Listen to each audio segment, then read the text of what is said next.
এই গল্পের নাম সবুজ পরী ও কালো দত্ত।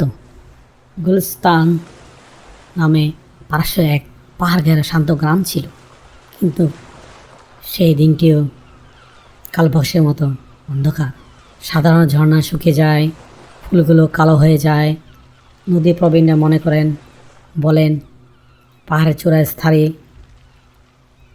সুইয়াকো বা যাকে কালো পাহাড়ের গুহায় এক বিশাল কালো দত্ত আস্থান করে বসে আছে।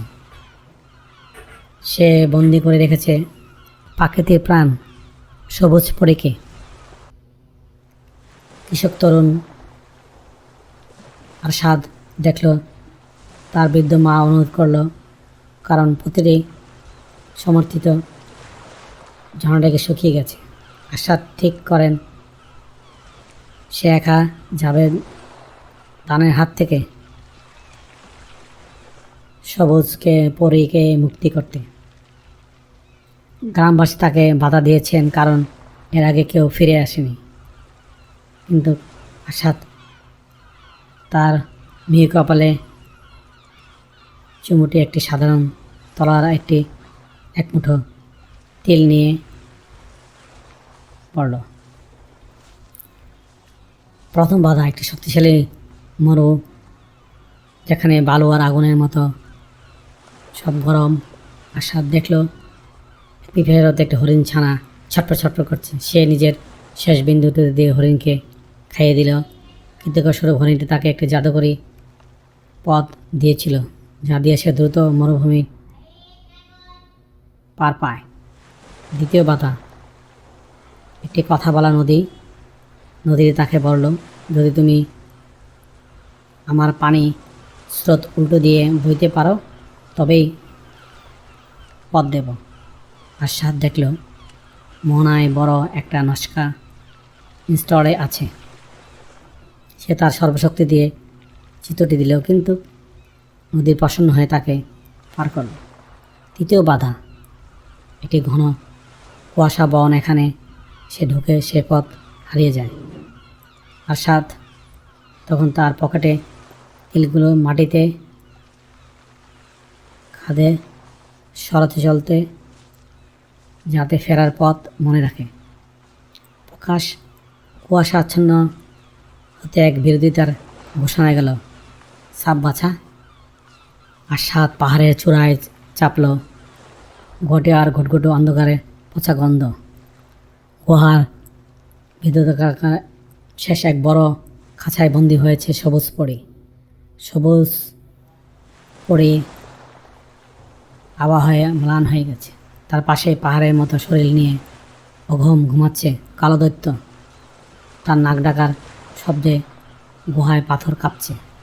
আরশাদ খুব সাবধানে খাঁচার কাছে গিয়ে তালা কানার চেষ্টা করল। ধাতব দৈত্য জেগে উঠল। গগনে চিৎকার।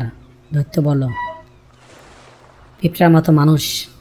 দৈত্য তার হাত জোর দিয়ে আরশাদকে ফিরে ফেরার চেষ্টা করল। আরশাদ ক্ষিপ্ততায় সরে গেল। সে চিন্তা করতে যে শক্তিতে সে দৈত্যর লোকের সামনে নয়, তাকে কিছু বুঝতে হবে। সে মনে মনে বিদ্যার কথা মনে করল। শক্তি তার শক্তি মনে, আর আরশাদ তরাল দিয়ে দৈত্যের নির্দেশে না করে তার পক্ষ থেকে মুক্তি পায় মশালধর। গতি তীব্রতা আলোয় দৈত্য অন্ধের মতো হাতটাতে শুরু করল। এই সুযোগে আরশাদ খাঁচা সবুজ পরীকে মুক্ত করল। মুক্ত হতেই সবুজ পরী তার ডানা মেলে তার শরীর থেকে অদ্ভুত সবুজ আভা বিচ্ছুরিত হতে লাগলো।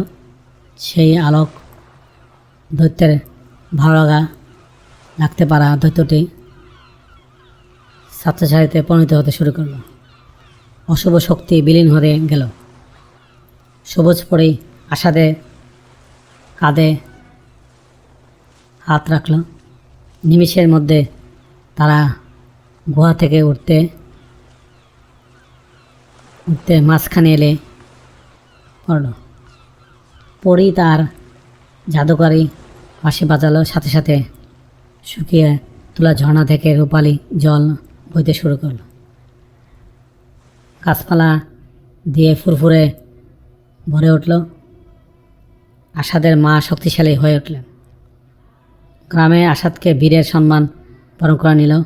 সবুজ পরে যাওয়ার আগে আসাদকে একটি সবুজ পান্না দিয়ে এবং বলল, যতক্ষণ মানুষের মনে সৃষ্টি দয়া থাকবে, অসুখ শক্তি আমাদের হারাতে পারবে না। গ্রামটি আবার হাসি খুশিতে ভরে উঠল। আসাদের বীরত্বের স্থায়ী যুগে যুগে মানুষের অমর হতে লাগলো। হ্যালো প্রিয় বন্ধুরা, আজকে গল্পটি কেমন লাগলো কমেন্টের মধ্যে জানিয়ে আবার দেখাবো না কোনো গল্পে। Thank you for watching. Please subscribe.